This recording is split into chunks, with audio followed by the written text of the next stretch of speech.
Notre Dame was able to beat Clemson, and it was a shocking victory that Notre Dame was able to storm the field once again against their Tiger counterpart from the ACC. However, now they'll renew one of the college football's longest intersectional rivalries, Notre Dame and Navy, a game that finds itself on the banks of the Chesapeake in Baltimore at M&T Bank Stadium. So, join us as we recap Clemson and talk a little midshipmen. It's Shamrock Sports, starting right now.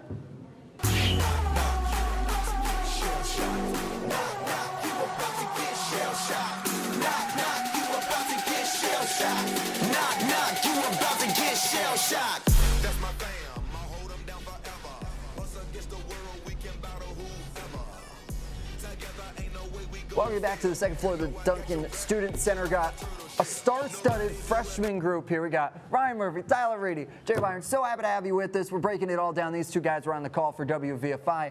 So we got some huge insights on the Clemson game. And however, I did miss the memo on wearing my Navy suit. I went royal blue, and supposedly that was not the memo that the freshmen had, and they did not decide to send it down to their host. But on that point, let's start talking Clemson here, guys. It was a big victory for them. And it was like one of those, like, dang, Notre Dame is good. So how is Notre Dame really able to make this upset, Ryan? Well, I think it really starts with mental toughness. And, Tyler, this is something we talked about on the broadcast.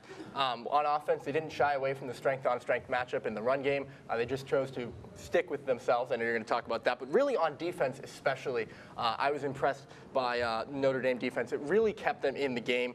There were big sacks by Cross and Foskey. And then, of course, the two interceptions by Benjamin Morrison. And the first one really important. This is a 14-0 game, guys. That's a measly lead against this Clemson team late in the third quarter. And it's really, again, the defense that sets up the score by Foskey that's coming up after that, right? And then, of course, Clemson's first red zone drive of the game. We know what happened there as well. Another pick by Morrison. Again, this is early in the fourth quarter, I should say. Clemson's first red zone drive.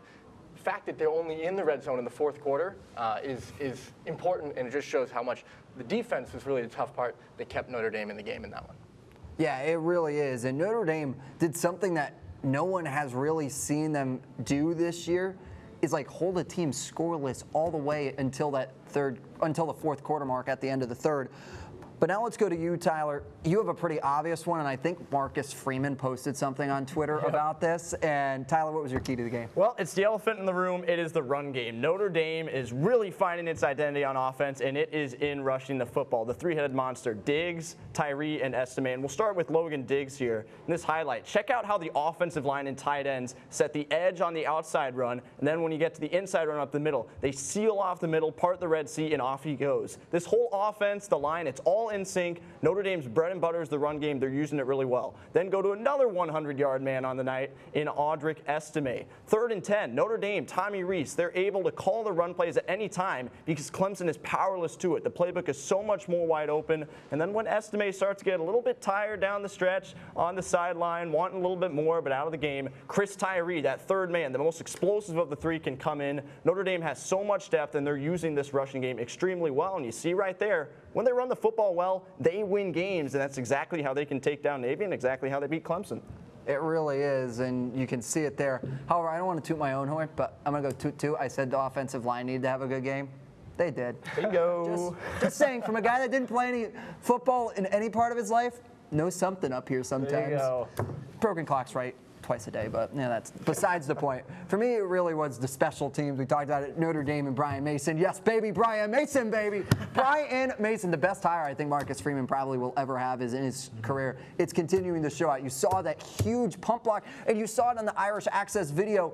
He called it. He said if they're backed up, they're going to play this punt coverage of making sure they're squeezed in tight to try and provide the block, but they're not able to, and Notre Dame's able to take it to the house, and we saw this against Syracuse. If they can get up there, yes, Brian Mason, lose your headset. If they can get up there and get on top early, it changes the entire dynamic of the game, and I think it's something that everyone needs to see, and it gets Notre Dame off on the strong foot because, as we can also say, our passing offense is a little rough. It's not where it should be potentially. However, if you can start the game up, and especially with special teams, I think that's going to be a big way to victory. No doubt about it. I mean, Notre Dame, all 3 units are starting to come together. There were a lot of question marks about coordinators and who's the right fit. Maybe things aren't going as well early on, but everybody's fired up about each other. Everybody's supporting one another. This team is completely in sync right now, it seems. Yeah, it really does. Absolutely. 6 punch blocks, leads the nation. I mean, that special teams unit has been strong in that game against Clemson. It really didn't look like any part of the game was weak. I mean, the fact that we were able to go, you talked about offense, defense, special teams. Those are 3 parts of the game, guys. Those are the only 3. Exactly. There you go. You're good in all facets of the game. And when you're good in all facets of the game, you sometimes tend to win. And Notre Dame looking to try and continue that, as they are also ranked the 20th team in the country right now in the AP poll, which is huge after Notre Dame started extremely high at Ohio State, but then, well, we don't need to tell you, but then Marshall occurred, and then Notre Dame went poof. But now they're ranked 20th. They're looking to hold that off, that win. We'll talk a little bit more about that going into the Navy game. But first, we're going to talk to Andrew McGuinness. He's talking a little postseason baseball, maybe for his Phillies that had a tough, heartbreaking loss. All right, thanks very much, guys. Well, while everyone was celebrating the big win over Clemson, what you might not have realized is about 30 minutes after the Notre Dame Fighting Irish Clemson Tigers game ended, the World Series also concluded as well. And it was a great 6-game series between the Houston Astros and Philadelphia Phillies. Let's take a look back at it. In both games 1 and 2 of the series, the Astros jumped out to impressive 5-0 leads. However, they were only able to return to Philadelphia with the series even at 1 game apiece. Philadelphia rallied in Game 1, scoring 3 runs in the 4th and 2 in the 5th off of Justin Verlander to quickly tie the game back up. And after an incredible catch by Nick Castellanos with 2 out in the 9th to prevent the winning run from scoring, JT Realmuto led off the 10th with what turned out to be a game-winning solo home run.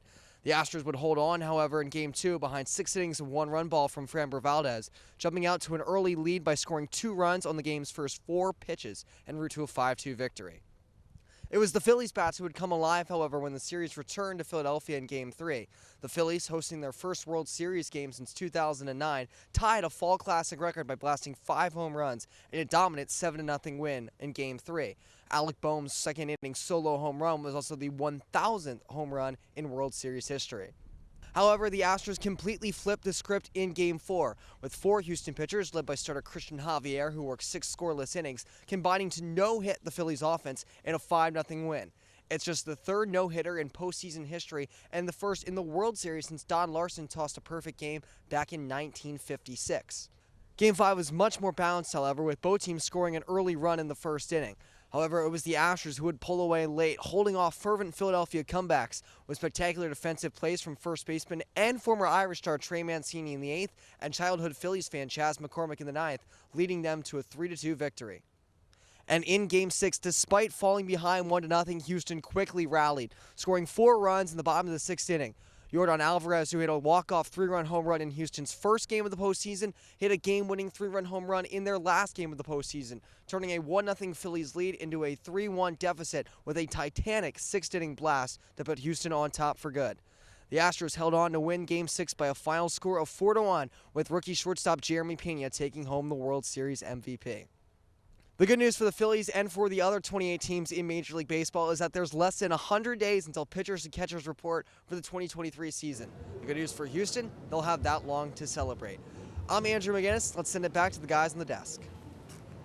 Thank you, Andrew. As you saw, Astros able to pick up the win over the weekend in that big game. They also picked it up over Saturday. So sadly, we weren't as paying close attention to the World Series as maybe some of us would have liked. So we greatly appreciate Andrew McGuinness getting us that full detail on MLB postseason as we take a break on the diamond. But now let's talk some more Olympic sports here on campus. Let's talk a little football. Women's soccer finding their way into the NCAA tournament. Ranked #1, they'll take on Omaha at home in a big matchup. And personally, when talking to the team and talking to personnel around the team, they're really excited about the bracket they got as a 1 seed here.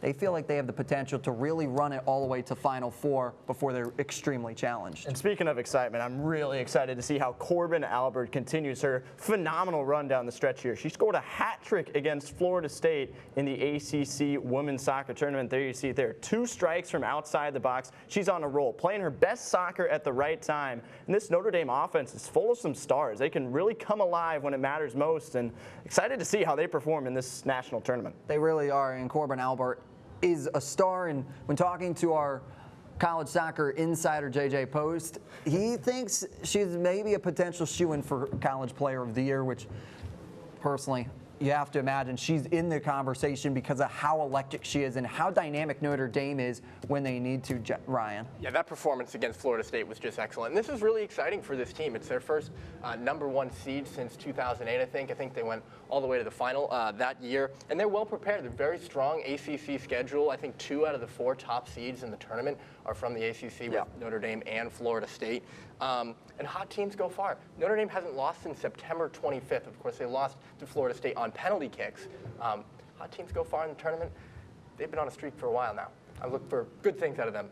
Yeah, like you talked about, well prepared. This ACC, as when talking to a bunch of conference coaches throughout the year, they feel like it's not winning the NCAA championships that's the hardest thing. It's winning the ACC championship that literally is the hardest thing because of how blue blood the sport is at the current moment. It really has become really tough. If you can find a way to stand out in the ACC, you have a potential to stand out the rest of the way.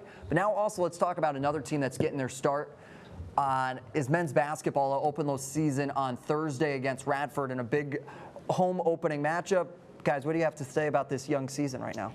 Yeah, I mean, they started things with a scrimmage against Xavier of Louisiana. I think Dane Goodwin was really good in that game. He had 21 points and 10 rebounds. Hopes are high. I mean, they got 2 young guys in J.J. Starling and Van Allen Lubin, new recruits, and then a bunch of veterans coming back as well. I think they're going to start around 4 grad students. Looking forward to this year. So I look for good things out of them as well. And we're going to find out pretty quickly just how valid this team is. They've got a chance to get back to March Madness, but their non-conference schedule includes 2 teams that just seemingly turn out conference and national tournament appearances and success. Michigan State and Marquette, both at Purcell Pavilion in late November and early December. Then you get into the ACC. North Carolina is ranked #1 to start the season, defending national championship runner-ups. And then Duke, even with new head coach John Shire, they're top 10 as well. So it's going to be a fun year for Notre Dame men's basketball with that schedule. It really will be. And talking to a good friend of mine that covers Marquette, he says something special up there in Milwaukee. So don't be afraid when Notre Dame and Milwaukee take on. That might be a sneaky good game to watch between those two teams that are looking to try and build upon postseason runs that they had last year. But now, let's start talking triple option. What Navy likes to run. Yes, I'm talking about it. It's not high school football. No, this is college football. It's Navy preview in the triple option. For guys, what do you think is the key to the victory here? Well, I think Marcus Freeman has showed he's able to stop the triple option in the past. If you look back to some of his history against Cincinnati, he shut them out 42-0 back in 2018. Great performance there. They only allowed 6 points last year against Navy. I think you're seeing the Cincinnati highlights right now. You see a sack there early on in that game on 3rd and 14. They didn't even really allow Navy to get into the game when he was with Cincinnati. I'm expecting the same things this year. We saw great things out of the defense against Clemson.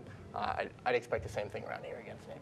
This Navy team has had a disastrous problem starting games this season. It's been rough in the first quarter, early in the second, and you'll take a look these last few weeks, especially going back a couple weeks ago against SMU, right away, giving up big plays defensively, unable to capitalize on offense, and there you see the big passing play. This Notre Dame secondary is going to be able to limit those. Navy obviously can't throw the ball, so they're going to have these long possessions, and if you can't capitalize on your possessions and get points, there you see the 4th down stop for SMU. If you can't capitalize and get points, you're taking such long possessions with the football that you're going to run out of time real quick. So Notre Dame has to take advantage when Navy comes away without points, because that's going to put them behind the 8 ball early on. And their starting quarterback, Ty Lavatai's out with a season-ending injury, so they're not going to be able to throw the ball as well to try and get back in the game if they need to. Hey, Kieran Cantwell, who's producing this game, you're pretty thankful that you don't have to say Lavatai a bunch of times tonight and over the next couple of days. But, however, my big thing, and it's not football, it's not X's and O's, you can't get lost in the sauce, essentially, for Notre Dame. You just beat Clemson, a game that had extreme emotion attached to it, a game that you wanted to produce so well, you wanted to be so high. We often see it in pro sports and college sports all the time. You come off a huge victory, and then all of a sudden, you get challenged with a team that you are expected to win in a cupcake. And we saw this in 2020 when Notre Dame took on BC the game after Clemson. BC stayed around, and let's be honest, BC isn't a team that you want to look at. So in this situation for Notre Dame, although Navy and BC are a little different, I do hope that Notre Dame doesn't get lost in the sauce of last week and stays moving on and pushing forward in their year. But now, let's take it. Let's settle the score. I think we're all going to be pro-optimistic here for Notre Dame. I did something last week. I predicted Notre Dame to win, and they won. I just call it. I don't want to say it. First time all year, and it actually did happen. All right. 2-2, I know. But I know, 2-2-2. That's when it's a good show last week, is when you can toot your own next Twice. week. I know, twice. Twice. But let's start with you, Ryan. What's going to be the score here for this weekend, and why? Sure, Jake. I got Notre Dame winning this one 24-3. I've probably tooted this. The three is what we love. What's getting you, and I've probably talked about it enough at this point. I'm high on this Notre Dame defense right now. I do not think Navy's going to be able to score a touchdown against them, quite frankly, and run the ball. Right? That's how they're going to get their scores. I think they take it comfortably, 24-3. He does have it covering there. Yes. I think you can rely much more this year than on years in the past of Notre Dame being able to put up points, because in the past, when you look at Notre Dame's run game, it's usually built around one guy, whether it's Josh Adams, Dexter Williams, Kyron Williams last year, but they have three now, like I talked about earlier. Those Tris. Yep, exactly. So even when one guy might not be working right away, you can turn to somebody else and get you 4 or 5 yards a pop, and I think that's exactly what's going to happen. Notre Dame's going to be able to march down the field and I think put up more than 24, about 31-10 Fighting Irish. Navy will have some success offensively like they always do. They won't get shut out, but this Notre Dame team is going to continue dominating, I believe. He's got him covering again there as well. However, for me, I like it. I like this Notre Dame team. If we can replicate what happened just a couple feet over in the actual stadium as we sit in the Duncan Student Center, I think Notre Dame's going to be able to be comfortable. I think they're going to get it 35-10. I really like this score prediction. I think somehow Navy's going to score some points. I think it might be late in the game like we saw. The defense, you don't have to play as hard when you understand you have a comforting lead going into that fourth quarter, but I think Navy will find a way to get on the board. I don't think it's going to be often. I think it's going to probably be one touchdown and a field goal. However, Notre Dame's going to be able to run that ball right down their throat and be able to just, why change it? Because this is what they know how to do. So I really do think that Notre Dame will get this thing done. And I think for the second time this year, last show being it, we're all going Notre Dame here. We are high on the number 20th ranked team in this country. Absolutely. Yeah, I'm looking forward this last month of the season. Let's just have some fun. We're back in the top 25, and let's see what this team can do. Even with top 10 USC coming up down the line at the end of the road, let's see what this Notre Dame team can do now that everybody knows their name. Seemingly, they're back in the conversation. Yeah, they really are. Well, that was the headline of the great video that Fighting Irish Athletics put out today. Now the whole country knows, right? And the whole country does know at this point. Notre Dame's a real competitor this year, and they will be against USC. I'm looking for a fast start against Navy. I think that is important to every single game the Irish play. Hard stop right there. Got to get off to a good start against Navy. Got to get off to a good start. We're going to get a good end here. For our producer, Kieran Cantwell, for Ryan Murphy, Tyler Reidy, I'm Jacob Irons. Thank you for joining us here for Shamrock Sports. We appreciate you so much for watching, and let's go Irish beat Navy. Thanks, guys.